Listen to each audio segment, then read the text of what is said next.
یہاں سے اب آخری گروپ شروع ہو رہا ہے. آخری منزل تو سورہ قاف سے شروع ہوئی تھی. چھٹا گروپ مکی اور مدنی صورتوں کا یہاں ختم ہو گیا. 7 صورتیں حسین ترین صورتیں قرآن کی. وہ پہلی 7 صورتیں تھیں: سورہ قاف، سورہ ذاریات، سورہ طور، سورہ نجم، سورہ قمر، سورہ رحمان، عروس القرآن، پھر سورہ واقعہ. پھر یہ 10 صورتیں آ گئیں: سورہ حدید، سورہ مجادلہ، سورہ حشر، سورہ ممتحنہ، سورہ صف، سورہ جمعہ، سورہ منافقون، سورہ تغابن، سورہ طلاق، سورہ تحریم. اب پھر یہ مکی قرآن مجید، یہ آخری گروپ ہے. اس میں بھی پہلی 6 صورتیں جو ہیں وہ 3 کے سب گروپس کی شکل میں ہیں. سورہ ملک بڑی، جیسے سورہ قاف وہاں تھی اسی مقام پر یہاں سورہ ملک ہے. بہت جامع اس کی تاثیر، اور یہ بہت حضور کو عزیز تھی. آپ کی یہ معمولات میں سے تھا، رات کو سوتے ہوئے آپ سورہ ملک پڑھا کرتے تھے اور اس کی آپ نے تلقین کی ہے. بسم اللہ الرحمن الرحیم. تبارک الذی بیدہ الملک وہو علی کل شیء قدیر. بڑی بابرکت ہے وہ ہستی جس کے ہاتھ میں ہے بادشاہی، راج اس کا ہے. یہ ہے دین کا سیاسی پہلو. پوری کائنات پر اس کا راج چل رہا ہے. دنیا میں بغاوت ہے. کیوں ہے؟ وہ اپنے ایمان کے دعوے داروں کا امتحان لینا چاہتا ہے بس. ورنہ سورج، چاند، گیلیکسیز، پوری کائنات اور خود ہمارے جسم کا ایک ذرہ اس کے قانون کا پابند ہے، تابع ہے. ہمارا جسم ہمارے اختیار میں کہاں ہے؟ میں تنگ آ جاتا ہوں، 2 دن ہوتے ہیں یہاں سے تو طبیعت خراب ہو جاتی ہے، جب تک کہ پھر وقت لگتا ہے کینچی لے کر بیٹھتا ہوں. اگر میں چاہوں کہ یہاں بال نہ آئے، میرا جسم ہے، میرا تو اختیار نہیں، وہ تو آئیں گے. تو ہمارا جسم بھی جہاں تک اس کی فزیولوجی کا تعلق ہے، اس کی اناٹومی کا تعلق ہے، یہ سارا اللہ کے قانون کے تابع، میرے تابع تو نہیں. میں چاہوں میرا دل ذرا رک جائے، جب چاہوں میں اس کو سٹارٹ کر دوں تو یہ تو نہیں ہوگا. جب بند ہوگا بند ہو جائے گا، میرے اختیار میں نہیں ہے. لیکن یہ کہ جو ہماری اختیاری زندگی ہے اس میں ہم نے طے کر لیا ہے کہ اللہ کی نہیں مانیں گے، اپنی مانیں گے، اپنی مانیں گے، اپنی بیویوں کی مانیں گے، اور جو بھی نظام ہے اس کے ساتھ وفاداری کریں گے، چاکری کریں گے، ان کی ملازمت کریں گے. ان کے رتھوں کے اندر ہم بیل بن کر جتیں گے تاکہ ہمیں عیش ملے، دنیا کے اندر ہمارے لیے مقامات ہوں، ہماری عیش بس اللہ اللہ خیر صلی اللہ. تو یہ ہے اصل میں امتحان. ورنہ بادشاہی یہاں اب بھی اسی کی ہے. یہ صرف ہلدی کی گانٹھ ہے جسے لے کر ہم پنساری بن کر بیٹھ گئے. میری مرضی، میرا خیال، میرا نظریہ یہ ہے. اور ہمارے نزدیک جو ہے طریقتکم المثلی، ہمارے جو کلچر ہے، مثالی نظام جو ہم نے بنایا ہے، ہمیں اس کی حفاظت کرنی ہے. تبارک الذی بیدہ الملک وہو علی کل شیء قدیر. وہ ہر چیز پر قادر ہے. الذی خلق الموت والحیاۃ لیبلوکم ایکم احسن عملا. اب دیکھیے ہم نے حیات انسانی کا جو اب تک سمجھا ہے، جس کو کہ عمر نے، جو کہ بہت بڑا شاعر ہے، اس نے اپنی بیوی سے خطاب کر کے کہا ہے حیات ثم موت ثم بعث حدیث و خرافات یا ام عمری. یہ کیا ہے؟ زندگی پھر موت پھر زندگی، یہ کیا؟ یہ سب حدیث و خرافات معاذ اللہ.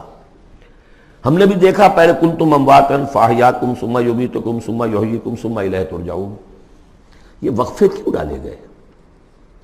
یہ موت کا وقفہ کیوں ڈال کر زندگی کا ایک حصہ نکال دیا علیحدہ؟ 30 40 50 60 سال یہ دنیا کی زندگی، پھر موت کا وقفہ.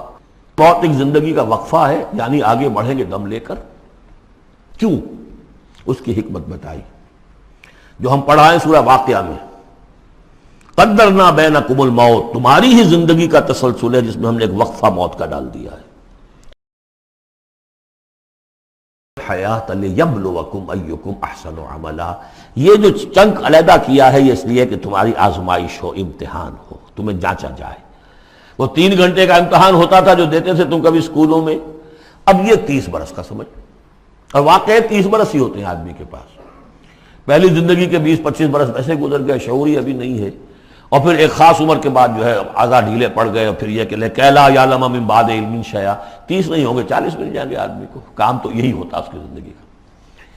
لیکن اس لیے ہے لیبلوکم ایکم احسن عملا، تاکہ تمہیں جانچے پرکھے دیکھے تم میں سے کون ہے اچھے عمل کرنے والا. اب دیکھیے علامہ اقبال کی جو نظم ہے زندگی کے موضوع پر، واقعہ یہ ہے کہ بہت چوٹی کی چیز ہے، بہت عمدہ چیز. تو اسے پیمانہ امروز فردہ سے نہ ناپ، جاویداں پہم دواں ہر دم جواں ہے زندگی۔ قلزم ہستی سے تو ابھرا ہے مانند حباب، جیسے سمندر میں ایک بلبلا سا ہوتا ہے، کتنی زندگی ہوتی ہے بلبلے کی۔ قلزم ہستی سے تو ابھرا ہے مانند حباب، اس زیاں خانے میں تیرا امتحان ہے زندگی۔ خلق الموت والحیات لیبلوکم ایکم احسن عملا، ہے کبھی جاں اور کبھی تسلیم جاں ہے زندگی۔ کبھی زندگی جان سے مترادف ہے، عبارت ہے، کبھی جان دینا اصل زندگی ہے۔ وَلَا تَقُولُوا لِمَنْ يُقْتَلُ فِي سَبِيلِ اللَّهِ أَمْوَاتٌ بَلْ أَحْيَاءٌ وَلَٰكِنْ لَا تَشْعُرُونَ، ہے کبھی جان اور کبھی تسلیم جاں ہے زندگی۔ اصل زندگی جو ہے وہ جان دے دینے سے حاصل ہوگی۔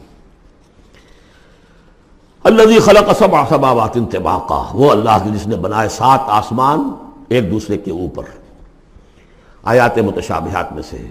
ما تری فی خلق الرحمن من تفاوت، تم نہیں دیکھ پاؤ گے اللہ کی تخلیق میں کہیں کوئی فرق۔ اتنا محکم نظام ہے، اتنا محکم نظام۔ کیا کسی سائنسدان نے آج تک یہ بھی کہا کہ تخلیق میں یہاں نقص ہے؟ کسی نے کہا؟ زوالوجی کی فیلڈ میں یا باٹنی کی فیلڈ میں یا کسی اور فیلڈ میں، جیولوجی کی فیلڈ میں، ایسٹرونومی کی، کسی نے کہا ہے؟ ما تری فی خلق الرحمن من تفاوت فارجع البصر هل تری من فطور، پھر ذرا دوبارہ لوٹا لو اپنی نگاہ، دیکھ لو، ہر میدان میں دیکھ لو، کہیں تمہیں کوئی رکھنا نظر آتا ہے؟ اگر یہ تخلیق کامل ہے تو کامل حقیقت میں کون ہے؟ اس کا خالق، اس کا باری، اس کا مصور۔ بس یہ نظر نہیں آتا۔ سائنسدان سب کچھ دیکھ رہے ہیں، ڈھونڈنے والا ستاروں کی گزرگاہوں کا اپنے افکار کی دنیا میں سفر کر نہ سکا۔ بڑے بڑے صاحب بصیرت اور بڑے بڑے عقل مند اپنی ناک پتلے کے پتھر سے ٹھوکر کھاتے ہیں، دیکھ رہے ہیں ٹیلیسکوپ سے ٹھوکر کھا رہے ہیں وہاں جو سامنے پتھر پڑا ہوا ہے اس سے۔ یہ ہو رہا ہے آج ہمارے ساتھ۔ سپر جیل کا بسرا کر رہے ہیں، پھر لوٹاؤ ذرا اپنی نگاہ کو 2 مرتبہ اور۔ ینقلب الیک البصر خاسئا وہو حسیر، تمہاری نگاہ تھک ہار کر لوٹ آئے گی، تمہیں ہماری تخلیق میں کہیں کوئی رکھنا، کوئی دراڑ نظر نہیں آئے گی۔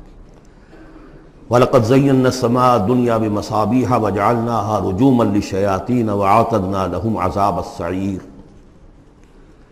اور ہم نے سب سے قریبی آسمان کو سجا دیا ہے چراغوں سے، یعنی زمین سے جو قریب ترین آسمان ہے، پہلا آسمان، اور ان چراغوں کو ہم نے بنا دیا ہے رجوما للشیاطین، شیاطین جن جو ہیں وہ جو کوشش کرتے ہیں اس سے باہر نکل کر، اور وہ چاہتے ہیں کہ کچھ خبریں جو ہیں وہ فرشتوں سے چرا کر لے آئیں، تو ان کو کھدیڑنے کے لیے، ان کو اوپر سنگ باری کے لیے ہم نے یہ میزائلز رکھے ہوئے ہیں۔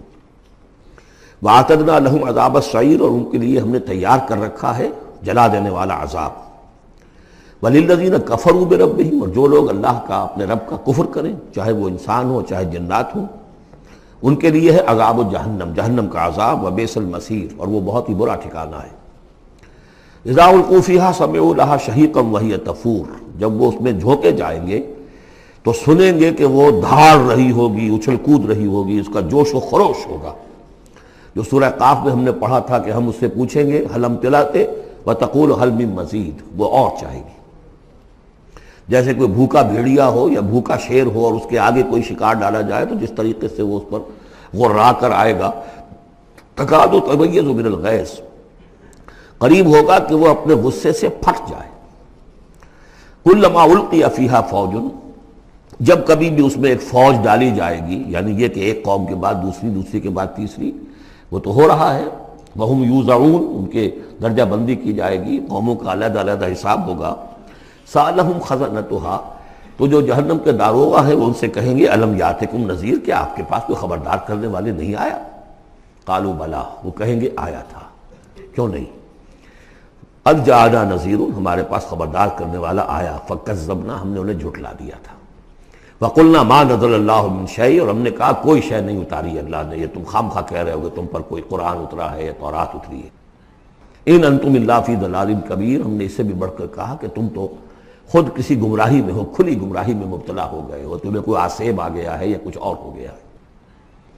وقالوا لو كنا نسمع او نعقل، اور انہوں نے کہا یا وہ کہیں گے کہ اگر ہم سنتے اور سوچتے، غور کرتے، عقل سے کام لیتے، ما کنا فی اصحاب السعیر، تو ہم نہ ہوتے اس جہنم والوں میں سے۔ فاعترفوا بذنبہم، پس انہوں نے اپنے اصل گناہ کا اعتراف کر لیا۔ یہ بہت اہم مقام ہے۔ اصل گناہ کیا تھا کہ ہم نے ان کی بات سنی نہیں، سنی تو انسنی کر دی، اس پر غور نہیں کیا۔ اس لیے کہ ہم یہ آج پڑھ چکے ہیں، ان السمع والبصر والفؤاد کل اولئک کان عنہ مسئولا۔ اللہ نے تمہیں یہ فیکلٹیز دی ہیں تو اس لیے کہ استعمال کرو۔ ہم نے بند کر کے رکھ چھوڑی ہے۔ ہماری ریت ہے، ہماری آباء و اجداد کی رسمیں ہیں، ہماری برادری کے یہ رواج ہیں، ہم اتنے عرصے سے ایک جماعت میں ہیں، اس جماعت کا یہ چلن ہے، جو بھی ہے، اس فرقے میں ہے، اس فرقے کا یہ معاملہ ہے۔ یہ ساری چیزیں جو ہے کہ نہ سوچنا، نہ غور کرنا، نہ سننا۔ فاعترفوا بذنبہم، اصل گناہ یہ ہے ان کا۔ فسحقا لاصحاب السعیر، تو اب دفع ہو جائیں یہ، دھکارے جائیں یہ لوگ کہ جو جہنمی ہیں۔ اس کے برعکس ان الذین یخشون ربہم بالغیب، وہ لوگ کہ جو اپنے رب سے ڈرتے رہے غیب میں، لہم مغفرۃ واجر کبیر، ان کے لیے مغفرت بھی ہے اور بہت بڑا اجر بھی ہے۔ وَأَسِرُّوا قَوْلَكُمْ أَوِ اجْهَرُوا بِهِ، اور دیکھو چاہے تم اپنے قول کو چھپا کر بیان کرو یا بلند آوازی سے بیان کرو۔ إِنَّهُ عَلِيمٌ بِذَاتِ الصُّدُورِ، وہ تو اس سے بھی واقف ہے جو تمہارے سینوں کے اندر مضمر ہے اور پنہاں ہے۔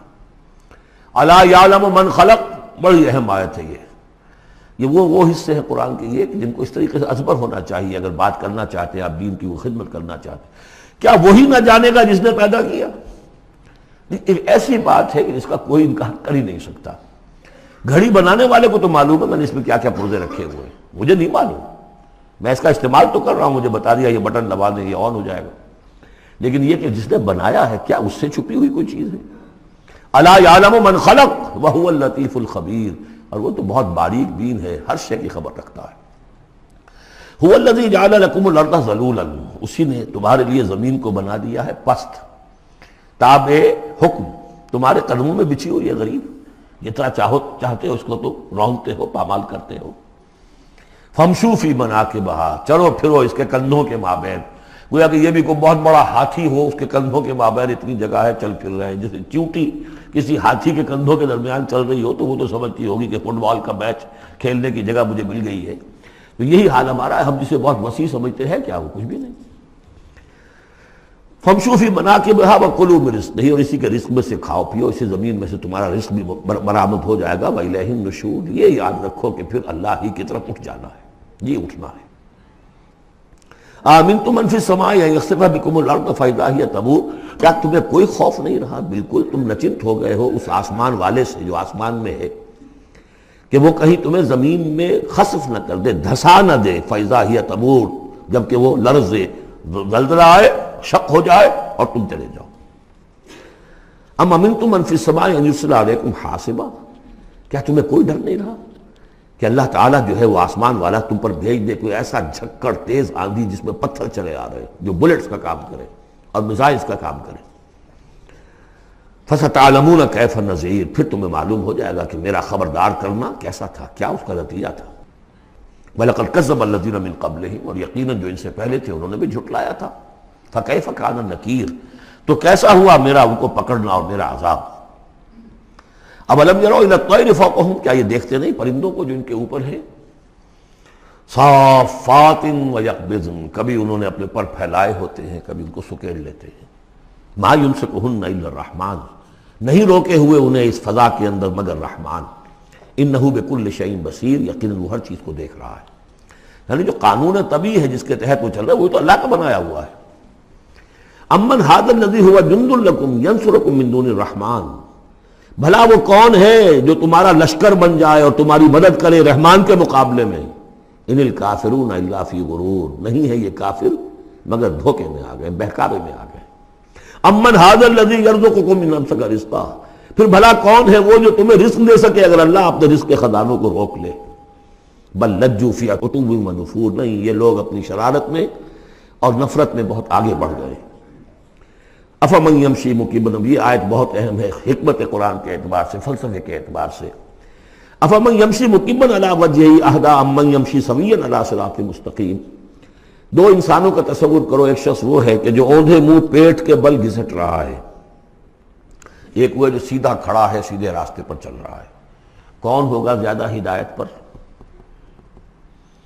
اس میں نقشہ کھینچ دیا گیا ہے، جو لوگ حیوانی سطح پر زندگی بسر کر رہے ہیں صرف انسٹنکٹس کی وجہ سے زندہ ہیں، پیٹ معاشی جدوجہد اسی کے لیے زندہ ہیں، گھسٹ رہے ہیں اسی میں، وہ اس اوندھے پڑے وہ انسان کے مانند نہیں جنہیں آگے کا کچھ پتہ نہیں، آگے کہاں جانا ہے، وہ تو ان کے انسٹنکٹس انہیں چلا رہے ہیں، بالکل اینیمل لیول کے اوپر زندگی گزار رہے ہیں، اوندھے منہ، انہیں کیا نظر آئے گا راستہ کون سا ہے، کدھر جانا ہے؟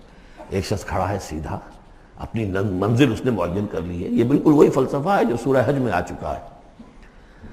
انسان حقیقت میں وہی انسان ہے جس نے اپنا کوئی آدرش، کوئی نصب العین، کوئی مقصد، کوئی آئیڈیل زندگی میں بغیر کسی نصب العین کی زندگی گزار رہا ہے۔ ہی از این اینیمل، اولئک کالانعام بل ھم اضل۔ حیوانات جو ہیں یہ چوپائے، ان کی زندگی کا کوئی مقصد نہیں ہے، وہ تو اللہ نے ہمارے کام کے لیے پیدا کر دی۔ آپ لوگ کاٹوں گوشت کھائیں اور ان کی چمڑوں سے جوتیاں بنائیں اور جی رہے ہیں وہ خالص انسٹنکٹس کے اوپر، ان کی جبلتیں ہیں، صرف جبلت کے تحت ہیں۔ انسان صرف حیوان نہیں ہے، اس میں کچھ اور ہے، اور اس کے لیے کوئی آئیڈیل۔ ضعف الطالب والمطلوب، جتنا اونچا آئیڈیل ہوگا اتنا ہی اونچا انسان جائے گا، لیکن جس کا کوئی سرے سے آئیڈیل نہیں وہ نرا حیوان ہے۔ آخر چوپائے بھی تو اسی طرح چلتے ہیں نا۔ افمن یمشی مکبا علی وجہہ اہدی امن یمشی سویا علی صراط مستقیم، سیدھا راستہ اور اس کی منزل معین ہے، مجھے ادھر جانا ہے۔ دنیا میں ہماری منزل اقامت دین، حقیقت میں زندگی کی منزل آخرت، رضائے الہی کا حصول۔ قل هو الذی انشأکم وجعل لکم السمع والابصار والافئدہ، کہہ دیجئے وہی ہے جس نے تمہیں انشاء، اٹھانا، تمہیں بنایا، بڑھایا، وجعل لکم السمع والابصار والافئدہ، تمہیں کان دیے، آنکھیں دی اور دل دیے یا عقل دی۔ عام طور پر قرآن میں سمع پہلے کیوں آتا ہے اور بصار بعد میں کیوں آتا ہے؟ انسانی علم کا جب آپ جائزہ لیں گے تو اس میں پہلا حصہ ہوتا ہے جو پہلی نسلوں نے علم حاصل کیا ہوا ہے، اس کو آپ اخذ کرتے ہیں اپنی سماعت سے۔ آپ سنتے ہیں، کلاس میں لیکچر ہو رہا ہے، پروفیسر لیکچر دے رہا ہے، جو کچھ ہوا ہے پہلے وہ آپ نے پچھلی نسلوں کا جو بھی ذخیرہ معلومات ہے وہ جمع کیا، اب آپ نے آبزرو کیا، کچھ اور معلومات حاصل کی، کچھ نئی حقیقتیں آپ پر منکشف ہوئیں، اور پھر آپ نے اس کو جوڑا، ایک قدم آگے گئے۔ ان السمع والبصر والفؤاد کل اولئک کان عنہ مسئولا قلیلا ما تشکرون، بہت کم ہی شکر ہے جو تم کرتے ہو۔ قل هو الذی ذرأکم فی الارض والیہ تحشرون، کہہ دیجئے اسی نے تمہیں پھیلا دیا ہے زمین میں اور اسی کی طرف تم اکٹھے کر دیے جاؤ گے، جمع کر دیے جاؤ گے۔ وَيَقُولُونَ مَتَىٰ هَٰذَا الْوَعْدُ إِن كُنتُمْ صَادِقِينَ، وہ کہتے کب ہوگا یہ وعدہ، کب پورا ہوگا، اگر تم سچے ہو تو بتاؤ۔ قُلْ إِنَّمَا الْعِلْمُ عِندَ اللَّهِ، کہہ دیجئے کہ اس کا علم اللہ کے پاس ہے۔ آخرت کب آئے گی؟ وَاللَّهُ عِندَهُ عِلْمُ السَّاعَةِ، اللہ ہی کے پاس اس کا علم ہے۔ وَإِنَّمَا أَنَا نَذِيرٌ مُّبِينٌ، اور میں تو بس صرف ایک واضح اور صاف صاف ڈرا دینے والا ہوں، اس کے سوا میری ذمہ داری کوئی نہیں۔ فَلَمَّا رَأَوْهُ زُلْفَةً، پھر جب وہ دیکھیں گے اس کو قریب آ گئی، سیئت وجوہ الذین کفروا، تو ان کے چہروں کے حلیے بگڑ جائیں گے، برے ہو جائیں گے ان کے چہرے، ان کافروں کے۔ وقیل ھذا الذی کنتم بہ تدعون، اور کہا جائے گا یہ ہے وہ جس کو تم مطالبہ کرتے تھے کہ لاؤ اور لے آؤ جلدی سے۔ قل ارأیتم ان اہلکنی اللہ ومن معی او رحمنا فمن یجیر الکافرین من عذاب علیم، اے نبی ان سے کہیے دیکھو اگر مجھے میرا اللہ ہلاک کر دے، یا اور جو میرے ساتھ ہیں ان سب کو بھی ہلاک کر دے، یا اللہ تعالی ہم پر رحم فرمائے، سوال یہ ہے کہ تمہیں کون بچائے گا، کافروں کو کون بچائے گا عذاب علیم سے؟ ہمارا جو بھی ہو ہم ناکام رہ جائیں، تمہارے نزدیک ناکام ہو گئے، ہمارے نزدیک تو کوئی ناکامی ہے ہی نہیں۔ حل تربصون بنا الا احدی الحسنیین، دو اعلیٰ صورتیں ہیں، ان میں سے تیسری کوئی صورت ہے ہی نہیں۔ یا ہمارا رب ہمیں سب کو جام شہادت نوش کروا دے، کامیابی کامیابی، سب سے بڑی کامیابی تو یہی ہے، اور کامیاب ہو کر اگر واپس آ گئے تو تم بھی کہو گے کہ کامیاب ہے۔ لیکن تم سوچو کہ کافروں کو کون بچائے گا دردناک عذاب سے؟ قل هو الرحمن آمنا به، کہہ دیجئے وہ رحمان ہے، اس پر ہم تو ایمان لا چکے ہیں، وعلیہ توکلنا، اور اسی پر ہمارا توکل۔ نوٹ کر لیجیے یہ صورتیں جو ہے بالکل ابتدائی زمانے کی صورتیں ہیں، ابھی سمجھیے کہ یہ ابتدائی